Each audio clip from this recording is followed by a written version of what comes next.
তো নমস্কার বন্ধুরা, আশা করি সবাই ভালো আছেন। তো বন্ধুরা, এখন আমি দেব এবং কোয়েল এর অভিনীত দ্বিতীয় ছবি, তাদের প্রথম ছবিটার নাম ছিল প্রেমের কাহিনী, এবং দ্বিতীয় যে ছবিটা ছিল সেই ছবিটা মানে দেবের কেরিয়ারে ওটা হচ্ছে অগ্নিশপথ, তারপর হচ্ছে আই লাভ ইউ, প্রেমের কাহিনী, এবং অবশ্যই মন মানে না। এটা 4 নম্বর ছবি ছিল। তো এই 4 নম্বর ছবিটা, যেটার নাম হচ্ছে মন মানে না, তো সত্যি কথা বলতে এই ছবিটা আমার খুবই পছন্দের একটা ছবি ছিল। এই ছবির পরিচালক হচ্ছে সুজিত গুহ।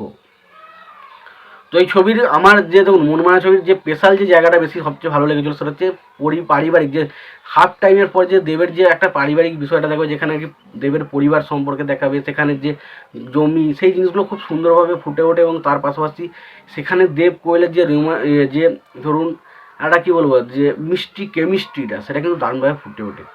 এবং তার পাশাপাশি জিৎ গাঙ্গুলির গান এই ছবিটা আউটস্ট্যান্ডিং ছিল। তো এই মন মানে না ছবিটা আমরা জানি, কিন্তু এই ছবিটার বিষয়ে এখন কথা বলবো। তো তার আগে বলি, এই ছবিটা কিন্তু একটা রিমেক ছবি ছিল, এবং সেই ছবিটা একটা হিন্দি ছবি থেকে রিমেক, যেটার নাম হচ্ছে প্যার তো হোনাই থা, যেখানে আমরা অজয় দেবগান এবং কাজলকে একসঙ্গে অভিনয় করতে দেখেছিলাম। সেই ছবিরও গানগুলো খুবই ভালো, ছবিটাও খুবই ভালো। বাট সেই ছবিটা নিয়ে আমি এখন আলোচনা করবো না। পরবর্তী সময় আমি কিন্তু কম্পেয়ার করবো যে কোন ছবিটা সবচেয়ে বেটার ছিল।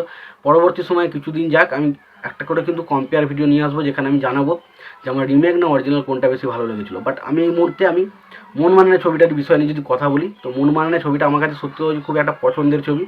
তার কারণ হচ্ছে মন মানা ছবির স্পেশাল যে গানটা মন মানে না, সত্যি করে এই গানটা যখন এসেছিল, জাস্ট সঙ্গীত বাংলায় খুললে শুধু এই গানটা শোনা যেত। এটা ঠিক মোটামুটি 2008 সালের কথাই হবে। তো 2008 সালে এই সিনেমাটা যখন আসে, জাস্ট হুল্লোড় পড়ে যায় চারিদিকে, হুল্লোড় মানে বিশাল। মানে এই গানটাতে প্রায় পশ্চিমবঙ্গের সমস্ত মানুষজন নেচেছিল। মন মানে না, তো বুঝতে পারছেন গানটা বিরাট বিরাট হিট হয়েছিল। এবং তার পাশাপাশি আমরা জানেন যে ছবির যে স্যাড সংটা জোজো গেয়েছিল, তো সাথী ভালোবাসা মন মানে, সেই গানটা এখনও পর্যন্ত আইকনিক একটা গান, দারুণ, মানুষ দারুণ পছন্দ করে। এবং সেই গানটা সত্যি কথা খুব ভালো, খুব ভালো। এবং সেই গানটা অনেক সময় যখন আমি এক মনে শুনি, মানে কোনো কোথাও না কোথাও কি আমাদের মধ্যে একটা ফিল হয়, যে দুঃখ দুঃখ একটা ফিল কিন্তু অবশ্যই আসে। এবং তার পাশাপাশি বিয়েতে যে সর্বমঙ্গলম গানটা রয়েছিল, বা চুপি চুপি ভালোবাসা, বা তারপর গানটা রয়েছে, যে যেখানে সেই দেব এবং কোয়েল যেখানে শুয়ে রয়েবে একটা খড়ের গাদায়, সেখানে যে গানটা হবে না, ওই গানগুলো তো সত্যি বলতে মনমানের ছবির অ্যালবামটাও খুব ভালো ছিল। এবং এটাও একটা রিমেক ছবি ছিল বললাম, বাট ছবির মধ্যে কিন্তু বেশ কনসেপ্টটা ভালো ছিল। এখানে দেবকে একটা হিরোইজম আমরা প্রথমে এন্ট্রিতে বেশ ভালোভাবে দেখতে দেখি।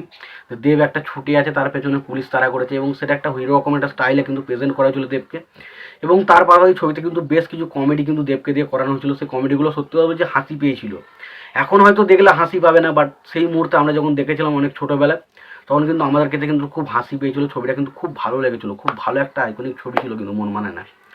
এবং স্পেশালি ছবির গানগুলোর কথা তো বললাম খুবই ভালো। এবং পারফরমেন্সের কথা যদি বলি, তো দেখুন পারফরমেন্স হয়তো খুব একটাই, এখন যদি আমি যেহেতু সিনেমা সম্বন্ধে বুঝি, সিনেমা সম্বন্ধে কার কত অভিনেতা, সেই সমস্ত কিছু দেখলে কিন্তু অনেক সময় হাসি পায় অভিনয়গুলো দেখে। বাট তবু বলছি, ছোটোবেলার দিক দিয়ে যদি আমি বিচার করি, ডেফিনেটলি ছবিটা কিন্তু বেশ একটা আমাদেরকে মজা দিতে পেরেছিল। এবং দেবের ক্যারেক্টারটা সত্যি কথা বলছি ফানি হলো, খুব এন্টারটেনিং হয়েছিল, খুব এন্টারটেন হয়েছিল। এবং কোয়েলকে একটা অন্যরকম ক্যারেক্টার দিয়েছিল, যেখানে আমরা কোয়েলকে বাড়ি ছেড়ে চলে যেতে দেখি, এবং সেই নিয়ে মানে একটু কমেডি রাখা হয়েছিল, অ্যাকশন রাখা হয়েছিল, সব কিছুটাই ছিল ছবির মধ্যে।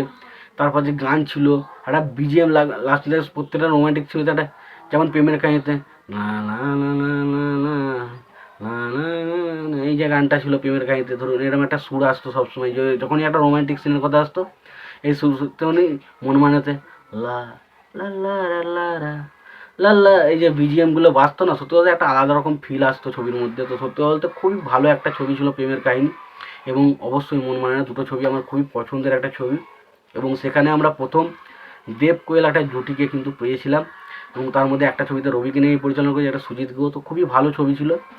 এবং ওভারঅল আমার সত্যি কথা বলতে সবচেয়ে বেশি যেটা ভালো লেগেছিলো সেটা হচ্ছে এই যে পারিবারিক যে বিষয়বস্তুটা, এবং লাস্ট মুহূর্তে একটা ক্লাইম্যাক্স ছিল, যেখানে আর কি যে এন্ট্রিটা হয়, এবং যেখানে লাস্ট মুহূর্তে যখন এন্ডিংয়ের আগে একটা বিষয় বলে, যে যে কোয়েল যখন বলে যে ওপ্পারওয়ালা জব দেতা হয় না ছাপ্পার ফাড়কে দেতা, এই যে ডায়লগটা আছে সিনেমার মধ্যে, সেটা দারুণ ভাইরাল হয়েছিল। এবং তারপরে আর একটা সিন আছে দেখবেন, যেখানে আর কি লাস্ট মুহূর্তে একটা সিন আছে যে কোয়েল বলবে যে যে আমি তোমায় ভালোবাসি, তখন ও বলবে যে এত দেরি করে বিষয়টা বললে, তখন সে বলবে আর কি করবো আমি এরকমই। তো সেইখানে যে বলার মধ্যে যে একটা হ্যাপিনেস বিষয়বস্তু থাকবে, তো সত্যি বলতে খুব ভালো। এবং যখন দেব কোয়েলের মধ্যে মানে চলে যাচ্ছে দেব কোয়েলকে টাকাটা দিয়ে, তো সেই মুহূর্তে যে সিনটা, সেখানে যে ইমোশনাল দৃশ্যগুলো সেগুলো সত্যি ফিল করায়, একটু কষ্ট হয় না দেব কোয়েলের জন্য। সত্যি কথা বলতে গেলে ওভারঅল ইমোশনাল দৃশ্যগুলো কিন্তু ছবির মধ্যে ভালো রকমভাবে ফুটে উঠেছিল। এবং এক কথা বলতে গেলে ছবিটা আমার খুব ভালো একটা ছবি লেগেছিলো। তো ডেফিনেটলি তোমরা কেমন কী লেগেছিলো জানিও। ভিডিওটি যদি পছন্দ হয় লাইক কমেন্ট শেয়ার করে দিও। চ্যানেলটা নতুন হয়ে থাকলে অবশ্যই চ্যানেলটি সাবস্ক্রাইব করে নিয়ে পাশে বেল আইকনটা অবশ্যই প্রেস করে দিও। ভালো থেকো, সুস্থ থেকো, দেখা হচ্ছে পরে ভিডিওতে।